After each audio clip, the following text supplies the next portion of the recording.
মারছে আমার গালের মধ্যে। শুটিং সেটে অভিনেত্রী তানজিন তিশার বিরুদ্ধে নিজেকে মারধরের অভিযোগ তুলেছেন তরুণ অভিনেত্রী সামিয়া অথই।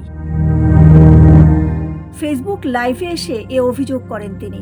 পরে অবশ্য বিষয়টি ভিন্ন বলে দাবি করেছেন তানজিন তিশা। তার দাবি, চরিত্রের প্রয়োজনে চর মেরেছেন তিনি। তবে সামাজিক মাধ্যমে লাইভে এসে অভিযোগ ভালোভাবে নেয়নি ছোট পর্দার অভিনয় শিল্পীদের সংগঠন অভিনয় শিল্পী সংঘ। একদিন পর একই প্রেক্ষিতে আনুষ্ঠানিক বিবৃতি দিয়েছে সংগঠনটি। বুধবার অভিনয় শিল্পী সংঘের সভাপতি আজাদ আবুল কালাম ও সাধারণ সম্পাদক রাশেদ মামুন অপু স্বাক্ষরিত বিবৃতিতে সব শিল্পীদের সতর্ক করা হয়।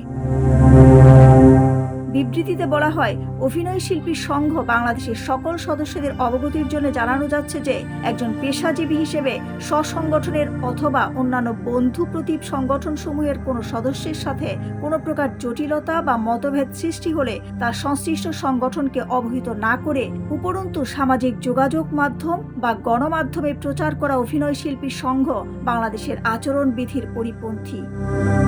সাংগঠনিক কাঠামো ও আলোচনার মাধ্যমে যে কোনো জটিলতা সমাধান করা সম্ভব, এমনটা উল্লেখ করে বলা হয়, এহেন পরিস্থিতিতে সংশ্লিষ্ট পক্ষগুলোর পারস্পরিক আলোচনা, প্রাতিষ্ঠানিক প্রক্রিয়া ও সাংগঠনিক কাঠামোর মধ্য দিয়েই সমাধান হওয়া উচিত বলে আমরা বিশ্বাস করি। কেননা সামাজিক যোগাযোগ মাধ্যমে কোনো ঘটনা একতরফা উপস্থাপিত হলে একদিকে যেমন সামাজিকভাবে সংশ্লিষ্ট পেশাজীবী সমাজের ভাবমূর্তিকে প্রশ্নবিদ্ধ করতে পারে, অন্যদিকে অনাকাঙ্ক্ষিত বিভ্রান্তি ও নেতিবাচকতা ছড়িয়ে দিতে পারে।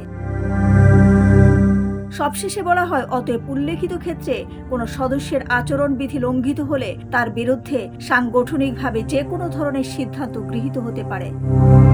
দিলরুবা খান, বিনোদন ডেস্ক, সোনালী নিউজ।